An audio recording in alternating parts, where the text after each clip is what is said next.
اٹھا اٹھا کے لے کے جا رہی ہے، لیکن ہم پہ اللہ نے کرم بھی کر دیا۔ میاں صاحب کیا فرماتے ہیں؟ فرماتے ہیں کالے وال مسافر ہوئے چٹے ڈیرے لائے، ویکھ محمد بخشا موت سنے ہی آئے۔ حضرت ماشاء اللہ علماء کثیر تعداد میں موجود ہیں۔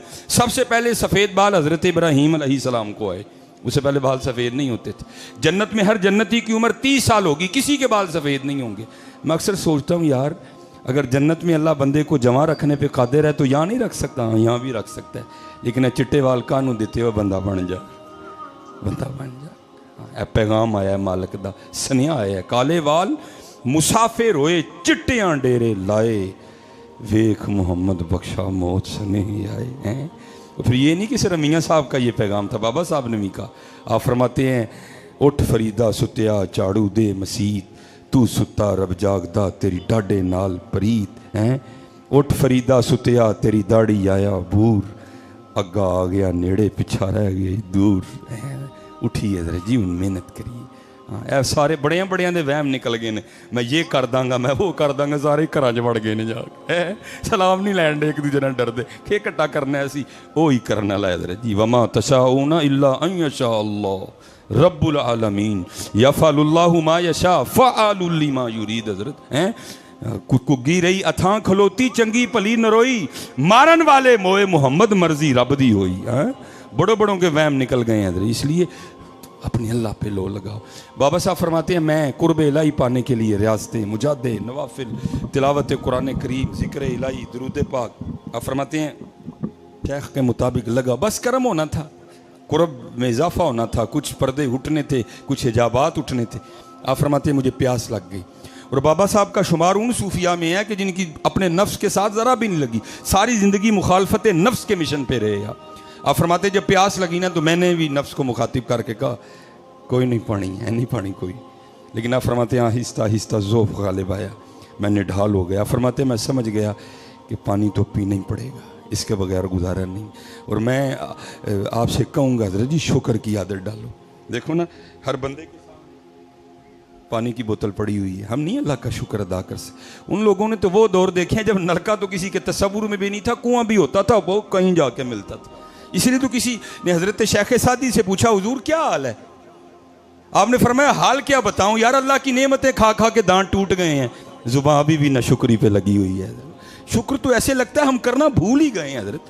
ٹھیک ہے جی، جس سے پوچھو گھر میں گاڑی کھڑی ہے، عالی شان عمارت ہے، بچے ہیں، معاشرے میں عزت ہے، جو نہیں ہے بس اس پہ روئے گا۔ نہیں، اگر چاہتے ہو کہ تمہاری نعمتوں میں اور اضافہ ہو تو حضرت وہ قرآن کا نسخہ ہے لَإِن شَكَرْتُمْ لَأَزِيدَنَّكُمْ وَلَإِن كَفَرْتُمْ إِنَّ عَذَابِي لَشَدِيدٌ۔ اس لیے شکر کی عادت ڈالو، شکر کیا کرو، شکر کیا کرو، شکر کیا کرو، پھر دیکھو تو صحیح شکر کی وجہ سے اللہ تمہیں کیا کیا نہیں عطا فرماتے۔ آپ فرماتے ہیں میں نکل کھڑا ہوا پانی کی تلاش میں، کافی سفر کرنے کے بعد آپ فرماتے ہیں قصبہ دکھائی دیا، چند مکانات تھے۔ آپ فرماتے ہیں میں نے کہا چل اگر مکانات ہیں تو پھر اس کا مطلب ہے پانی بھی ضرور ہوگا۔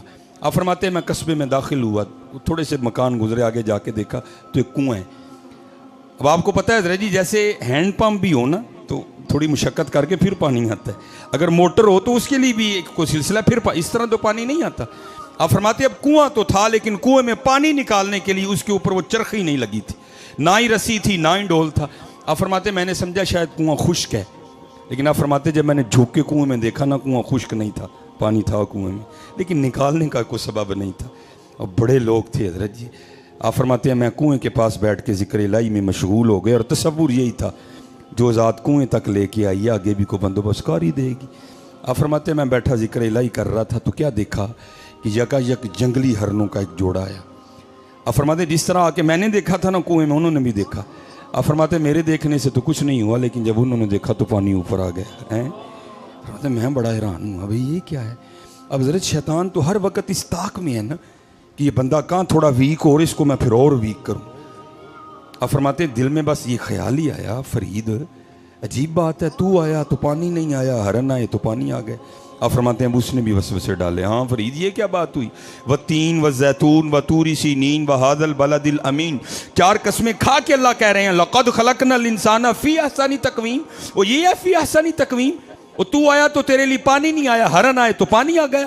اوپر سے مرید ہے تو چشتیوں کا، قطب صاحب تیرے شیخ ہیں، سلطان الہند تیرے دادا شیخ ہیں، حضرت خواجہ عثمان ہارونی رحمۃ اللہ تعالیٰ علیہم اجمعین تیرے پردادا شیخ ہیں. یہ ہے، لیکن کیونکہ پیچھے نگاہ تھی. اب فرماتے لا حول ولا قوت الا باللہ پڑھ کے میں نے اس کو دفع کیا اور میں پھر وہ رنگ دیکھنے لگ پڑا. فرماتے ہرنوں نے سیر ہو کے پانی پیا، پانی پی کے چلے گئے. اب پانی بالکل اوپر تھا کنویں کے. اب فرماتے میں نے کہا چل فرید تیرے لیے نہیں آیا ہے تو اوپر ہی نا، چل تو بھی پی لے.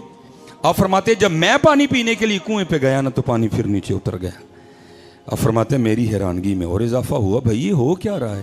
پہلی بات میں آیا تو پانی اوپر نہیں آیا، ہرن آئے تو پانی اوپر آ گیا، اب پانی اوپر ہی ہے. میں پینے کے لیے آیا تو پانی پھر نیچے اتر گیا، یہ کیا ہے؟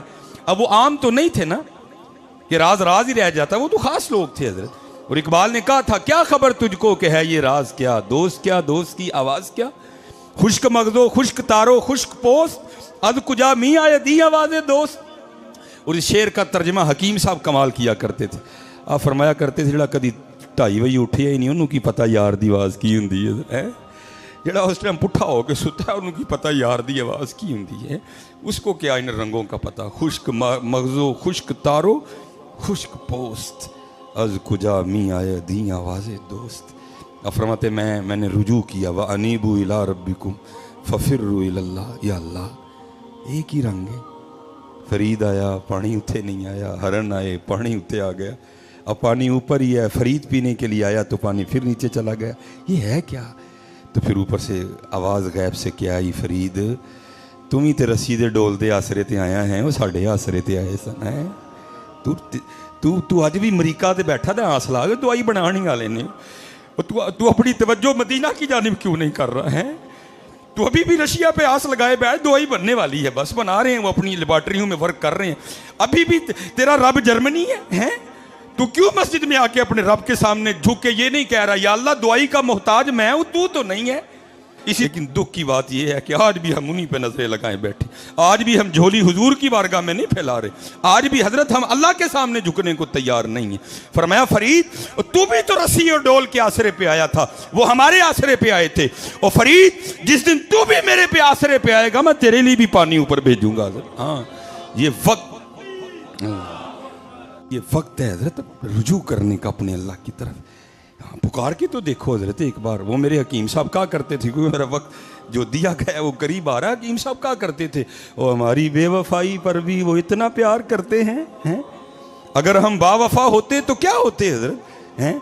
اور پھر جواب کیا آیا، اور دل تو کیا چیز ہے ہم روحوں میں اترے ہوتے، تو نے چاہا ہی نہیں چاہنے والوں کی طرح. حضرت